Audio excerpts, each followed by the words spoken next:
But then we have to say Merry Christmas, past Merry Christmas.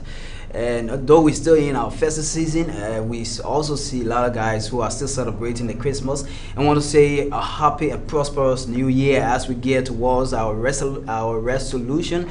What we want to do, we hope that you guys can come up and do it in a right and peaceful manner. This is Youth Insight, and of course it is the first edition, the first presentation of Youth Insight. It is our young people platform where we spread out our voices.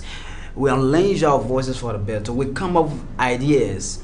Those young people, how can we uncover their happenings, their activities, and how they impart our society? Today, we want to welcome you wherever you find yourself in Liberia, in the diaspora, and all of our supporters and fans out there. We want to say you guys are highly welcome. We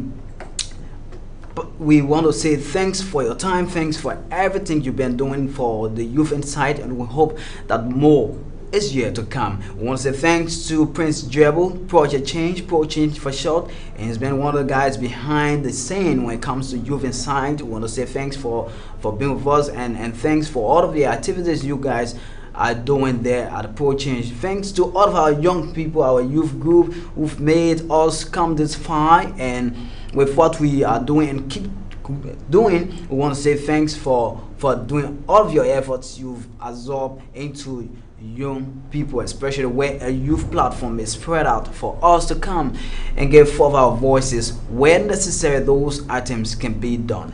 My name is Zach Totiama Sherman. I remain your host, and I am here with a strong, intelligent young guys who have come a long way and still coming forth to make a better area, a better Liberia, a better youthful generation. Their involvement have come a long way so that young people can be seen not just on an ordinary extreme but a wider level, that we as Liberians, we as young Liberians, as young people across the one global village can be seen as a spotlight for the betterment. So today we want to say you are highly welcome again, and it is the Youth Empowerment Aid, and we hope to get that name, sorry.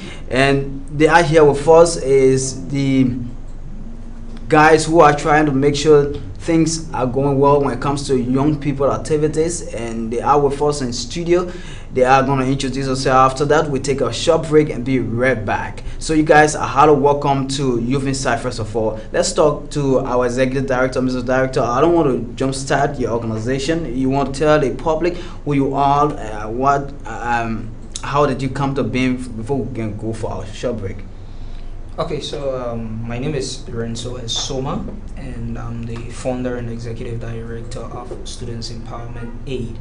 And basically, C is a non-political and non-governmental youth institution that focuses basically on education, seeing how best we can improve education within Liberia. So we work to achieve that goal using two major programs that we consider our flagship program. One is our career development and mentorship, and another one is our skill training program and entrepreneurship, which we will talk about more as we go on. Okay, let's talk to our only young lady of us, and we try to be gender sensitive in our quest for our young people, because the issue of gender sensitive has been for me, I consider myself a he for she, and I continue to be at that path. So you are highly welcome as a young lady coming to KMTV, the first edition and the first, in 2020 of Youth Insight. Tell us your name. How do you feel about being a part of a young people initiative as a female? My name is Tita Twitcha, and then being with young people is actually exciting, especially with Students Empowerment Aid. Because being a Student Empowerment Aid, there are a lot of things there to learn. And then I'm so excited to be a part of that organization. Alright, I'm so excited to be part of an organization gearing toward making us on the spotlight, and those decisions that are to be made in an appropriate and rightful manner. So we want to say thanks for being there. We come back after this very short break with Youth Insight. Hi, I'm Prince Larmin Jarbo, founder of Project Change. As an organization, our mission is to groom self-sustaining youth to help rebuild a productive Liberia. We change the mindsets of the youth from one that says, I cannot, to one that believes I can. We're proud to sponsor the Youth Insight on KMTV, presented by Zach Sherman, because we also believe in creating a platform for the young people to voice themselves. If you would like to learn more about what we do and how we do it, and how you can join the movement, you can find us on Facebook or Instagram at Pro Change in Liberia. Or you can also visit our website at prochangeinliberia.org. That's PROCHANGEIN Liberia. Until next time, enjoy the show. Thanks for rejoining us. This is Youth Insight. This is your platform, the Young People platform. And if you are interested into investing in the young people, I encourage you that you keep viewing us, keep watching this Young People platform, as it's geared towards bringing us forth, making us to know that we have a responsibility as young people, and as well as the government, the international partners, all those involved into young people activities, so that they can know that this is a platform that young people can look at and be a beneficial icon of Youth Insight. So just give a synopsis about Students Empowerment Aid, C for short. Students Empowerment Aid is a non-profit and non-political organization that is working to help improve education in Liberia and provide opportunities for students. In doing so, C has some major programs that she referred to as her flagship program. The first is her career development and mentorship program. She realized that most of the high school students in Liberia are not resolved on what they want to study at the university. For those who know that they want to study, they do not fully understand their field of choice for jobs that are available in the field. So this program is designed to help students choose their careers rightfully, thereby telling them more about the courses rather that I providing career members to guide them through the academic sojourn. She has been able to implement this program in Montserrat and Maggie County and provide a career mentor for many high school students. Just a little bit of background of what Students Empowerment Aid is all about, and what they're trying to do is a welcoming initiative. I think is something to be welcome, something to be worked on and be supported at a level. So again, you guys are all welcome. Let's start with our own female Steta. You are highly welcome back. And how do you feel as the first guest 2020 on Youth Insight? Can we hear from you? I mean, you smile. I mean, things good for you. They feel it. Well, being here, actually, it's my very first time, and then being the first guest here in 2020 is actually a great privilege, and I'm indeed grateful. Alright, it is actually a great privilege. She's grateful. Emma say I'm so much grateful that a female can come on the first edition of Youth Insight and express herself, tell us what she's about to do, how she's going to impact the society. I'm so proud of you, dear. Thank you. Let's talk to our director, our executive director and founder of Students Empowerment Aid. Let's understand what have led to your inspiration of forming this group that is going to do or is doing some of the projects that are going to benefit young people.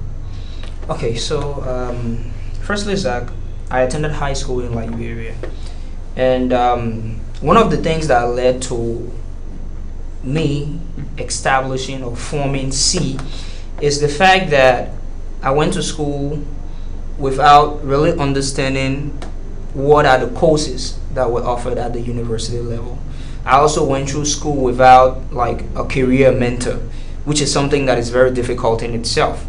And so when I graduated from high school in all of that, and also facing the fact that when you graduate from high school, you go to university, you graduate, all people expect is that you should get employed by the government. So what I did was that I did a survey from school to school, trying to find out from students their level of understanding in terms of what are the courses that are offered at the university, in terms of how many of them are resolved, knowing what they want to do when they leave high school, how many do have vast knowledge on, if they choose to study in set field, what they stand to gain, what are the jobs that are available. Take for instance, if you ask any high school student right now, if you study like accounting, what kind of job you will get, they will tell you, okay, I will work in the bank. So those were actually the factors that led to us establishing and trying to see how we can solve those problems through what we call our flagship program, trying to see how best we can provide more insight to students on what are the courses that are available to solve this problem of students going to university, spending 2-3 years studying maybe chemistry or biology, and then at the end of the day realizing that this is not my field, but you only chose the field because John is going there and John is my friend, we graduated together, break away from John, so I'm going to do biology also. So we want to see how best we can solve that problem by providing more insight to students rather, on what are the fields that are available in university, what set skills should you have to understand that, okay, I think I can fit better in this field. And then when we have done that, we try to see how best we can provide you a career mentor, or we call them life coach, someone that will help to guide you through your career sojourn up to your graduation, and then you can be able to have a guardian in the process. Yeah.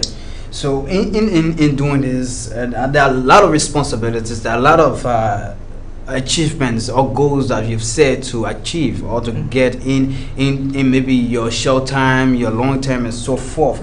I mean, those challenges, would you mind telling us how are you working? Because there is nothing right now that you do in this our area, in this our societies, not just Liberia, or I mean the rest of our of other countries. There's nothing that you can do without challenges. If you may be asked about those challenges, how can you tell the people that you're working on what are those challenges? How are you working towards those challenges that are already confronting you? So, firstly, what I would like to say is that one of the major challenges we face is the issue of finance, right? Because we want to see our work reaching the 15 counties. And to do that, you need finance. Presently, we work in Monrovia and that of Margibi. But to be able to transport volunteers to leave from here to go to Margibi, move around, try to engage the schools, sometimes it's actually challenging. Okay. And then another thing is the cooperation of most of the schools, right? Because whenever you go on those various campuses, it is actually difficult for them to deviate from their calendar to try to incorporate your extracurriculum activities. So sometimes you have to walk there 2-3 times in order to get the administration to understand the program you are bringing is something that will help to impact the students. So that's another one that we also face in terms of implementing our programs. Let's talk to you, Steta. We see a lot of women these days taking on the challenge. Going forth, taking on the challenge, working with their male counterparts, and you there as a person try to make sure that the students empowerment aid is coming to reality, is making sure that you guys have your path of what you want to do. How's it been for you, especially when it comes to the female end? Well, at times it's hard because being students empowerment aid, we all know that Student Environment is a non-profitable and non-governmental organization. So hosting programs at times is quite challenging because we need finance, and in Students Empowerment Aid we do not collect dues. So at times coming for meetings, going for trips, at times it is challenging. I mean a finance issue. But with all that, we are grateful to God because He still provides for us, and that keeps us going. Let's talk about you as a lady involved. How's it like? Because we are transitioning in what we call a gender-sensitive society, where we want to see everybody on path. Some men along with women. Well, when it comes to leadership, when it comes to spearheading issues, when it comes to making sure programs and other things are on course. How's it been like for you, especially as a female coming up to make sure a program or such you are involved as a female and you are also talking to your colleagues? Well, in students empowerment aid, we females are always given the opportunity to do what we want. Like we have programs coming up, Irenzo gives us the chance to partake in it. Like for our program hosted at Leader Brown last year December, I was opportune to be a motivational speaker. So being with as a female, being into C and then associating with other people is actually a very great idea, and actually it keeps me to it makes me to learn. Okay. Because being there, even though I will go there and give others knowledge, but at the same time I'm also learning from there too. Okay, we have a lot of questions that we will ask. Let's get back to our director, because you as a volunteer and he's the director, executive director. Mr. Director, we want to understand, this is a path at which you are taking, and you want to see a bit of transformation, whether on a larger or whatever skill. Can we understand what is actually librarians, young people are going to look at when this guy is pushing forth this idea that young people should look at, young people should cherish? We want to make sure that careers are not something they can look at okay, we want to have, I want to take a career, but I don't know what kind of career I'm taking. If I don't know whether it's going to help me a lot. How do you expect young people to really consider what you're doing, and they can go by you and work with you and understand your work? So I always tell people, right, that let your work speak for you. Let your work do the talking. At times you don't have to talk much, but allow the impact you make to cause people to understand that you are actually doing something positive. So for many young people out there to actually understand and appreciate what we do, I think we as an institution need to work harder to create more impact, and I think we have been doing that. Before the end of last year, we started the our second flagship program, which is the entrepreneurship and skill training program that basically is meant to change the mindset of students from just wanting to get a government job to transitioning to become entrepreneurs, wherein when you leave from school you have a set skill that you can use to start up your own business, so you don't have to look up to government. So that in itself alone, I believe, is a catchy program that young people can see and understand. Okay, I think this group of innovative and creative people are trying to actually bring positive change. So our work should do the talking for us. So if you want to know how impactful we are, and if young people want to know what we are actually doing, you can look at our work also. There are a lot of stages involved in your work that you want to do. I understand you have 3 stages. Let's get to understand, how is the first stage going to be like? What are those efforts, programs that you have for the first stage, and we'll go for, so later on we'll go to the third stage as well. Let's start up with the first stage of the program. Okay, so Zach, I want to do something. Let me do justice to the audience, right? So let me just discuss our 2 major program in whole, right? All right. And the first one there is our, how you call the career development and mentorship program. And like I told you, the program is designed to give life coach or career coach to students. So that program, we have been running that program in Montserrado and that of Margibi. In Montserrado, initially we started with 5 schools. From there we moved to Margibi, wherein we dealt with another 3 schools, wherein we pick professional speakers, people with degrees in set fields, and then we take them to those various campuses. What they do is that they firstly talk to those students, enlightening them on what skills should you have to know what field you want to study in. And then the next thing they do is that they tell those students about their field of studies. So take for instance, if I'm a doctor, I will tell you everything about the medical field. I will tell you why Liberia need people to study in that field. I will also tell you what are some of the jobs opportunity you can get if you study in my field, thereby causing students who are still dangling and thinking about what they want to do to get a clearer picture. Okay, I think I want to be like this guy, and then we connect you with that person to serve as your career mentor through your academic sojourn. That's 1. And 2, the second one, which is a very big one also, is our entrepreneurship and skill training program. We realize, like I said earlier, that majority of the students right now in school, their mindset is my ideal job is a government job, and we cannot build and develop Liberia with that mindset. People need to start thinking on how can we become entrepreneurs, how can we work to build our own businesses, how can we employ people. So this is where we come in and we work basically with students. So we firstly start up with an entrepreneurship training, which is stage 1 of that program. Okay. We recruited in September, we recruited 30 students from universities and high schools around Monrovia, and we taught them for 2 weeks, 4 separate days. Okay. In in entrepreneurship, how to start up a business, how to manage a business. Okay. After we were done with that, then we moved to stage 2 of that program.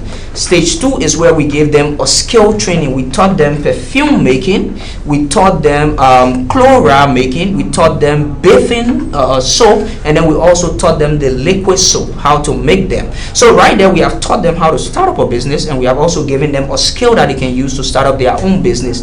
Stage 3, which is unique of that program, and we are about to implement in this January. Okay. By the 11th, they will be submitting, every single one of them will be submitting a business plan. And stage 3 is actually intended for the real empowerment. So the best business plan from among our 30 students, C will take up the initiative to provide all of the capital needed for them to start up a business, and that's the real impact we can point to, that we were able to empower someone that start up a business from scratch, and that business is employing a lot of other students around that can work and also pay their tuition and so on, their credit hours fee and so on and so forth. Have that been in part because we see this as an powerful threat, path for young people, and have there been any interest coming from another set of individuals, maybe the big hand people who want to invest in young people? Have there been any influx of those segment of our population, whereas they are seeing your dream as a dream that they can work on, that they can see as a path where young people can be transformed, young people are to be transformed? Has there been any of such? No, Zach, no at all. But one thing I can always tell people, C is actually, I'm a bit religious, right? I'm a Christian and I'm a bit religious. C is just all God's work. Everything we do, I believe it is God, because C started up without a dime. We have no link to anyone that is providing finance for all of our programs. We do everything by ourselves, and like Stita said, one of the things we do at C is that we don't do this regular meeting due and all those stuff. I believe it brings about this issue of people starting to question the credibility of your institution, where the other due go, where the other money go, and more besides, we are working with students, right? Those that are volunteering with us as students, and majority of them don't even have a job. They are not working. They still depend on their mom and dad for transportation, for feeding. So we cannot go to the extreme and tell them, okay, you need to bring this as meeting due, you need to do this. So what we do sometimes, we just say that God works. Yeah, miracles happen, we get the money we need, but there is no set person to say this person is sponsoring C work. Yeah, I mean, I'm amazed that miracle is happening. sure. I like to term it as such. It's just a complete miracle. Okay, let's talk to you. All right, let's talk to you before we go for our break. The issue of volunteerism is something that a lot of young people don't take into consideration. From our own survey, from our own observation, that we don't see them going into it. Even if they go into it, they also stand to want to benefit one way or the other. And you coming up, and from the past time you've been with students empowerment aid, how's it like for you when it comes to volunteerism, and what can you really say to young people or to even older people or the leadership about volunteerism? How it's like to volunteer and what comes out of it? Nowadays people be like, especially as a female, we are gonna meet them money for, but actually you being a volunteer person to or work, it's not just about you. It's not about you. But at times what you do, you have something within it, like for the skill training process. Though we are C volunteers, and then we do our own transportation to go for meetings and other stuff, But when the career stuff came up, Lorenzo told us about it, and he said, if you are in C and then you want to be a part, you can be a part. Yes, Lorenzo wasn't giving anyone transportation, but then you pay your own way, we benefited something from it. Like right now, I can practice it. I can face liquid soap. I can face You want me to chloride. I think that's I can face spray. So at times, being a volunteer, you might not know what's the benefit. Sorry, which kind of spray, if I may ask? Which kind of spray do you face? I mean, body spray. Body spray, okay. Yes. So you might not know the benefit of it until you get there. So my advice to people out there, when something comes up about being a volunteer person, don't look at the fact that I don't have money yet. Just look at what you are going to volunteer yourself into. Once it's about helping others, you can put yourself into it. And even if you don't have money, trust me, once you have volunteered yourself, God is surely going to provide. Wow, God is surely going to provide, and that brings us to our breach of Youth Insight, and this is a 1 hour youth platform where we share our knowledge. We call on our leaders, we call on those take artists who are responsible for young people empowerment, young people growth to all sectors to see the needs that they come up when we speak. They come up with their ideas, they come up with suggestions, they come up with support, they come up with the ideas that we are pushing for, so that we can see ourselves to a fruitful society. We can be beneficial at all levels. So this is a break of Youth Insight, and after this we'll be joining our guys in studio, young brilliant guys who've come from the Students Empowerment Aid, bringing light to young people, and that's interesting, and that's something we have to look at, and we want you guys to keep viewing as we go about this discussion. Is interesting, and I guess you can make the difference if you are a part of it. Keep watching as we take this break and be right back. Hi, I'm Prince Larmin Jarbo, founder of Project Change. As an organization, our mission is to groom self-sustaining youth to help rebuild a productive Liberia. We change the mindsets of the youth from one that says, I cannot, to one that believes I can. We're proud to sponsor the Youth Insight on KMTV, presented by Zach Sherman, because we also believe in creating a platform for the young people to voice themselves. If you would like to learn more about what we do and how we do it, and how you can join the movement, you can find us on Facebook or Instagram at Pro Change in Liberia. Or you can also visit our website at prochangeInLiberia.org. That's PROCHANGEIN Liberia. Until next time, enjoy the show. Welcome back, and thanks for rejoining us. This is our own youth premier platform, Youth Insight, only on KMTV, and we choose to take this path as advocates, as speakers to reality. Those people that can point out those issues, uncover happenings around young people, bring forth young people who are involved into what they want to do, and how are those impacts relative to our society affecting us on a positive extent. We want to again welcome you to Youth Insight, wherever you are across Liberia, across the diaspora, and the rest of our one global village. Let's get back to our guests, and of course, just a reminder that our guests are Ranso Soma, and of course, he's the executive director for Students Empowerment Aid, along with Steta Joma. I don't know what I'm. Ja, sorry. The Soma remain. Yeah, sure. That's it. So the guys, I group. I mean, there are other guys backing them, helping them as they go forward with their own endeavor. But there are strong guys coming up, making sure that what they around. So we have found interest into what you're doing. We see that this has a transformative path to what we want to do to transform Liberia. How can these people guarantee your trust that they want to impose on you? Okay, so I think firstly, a person's track record speaks a lot for them in terms of their credibility, in terms of how genuine they are, and so on and so forth.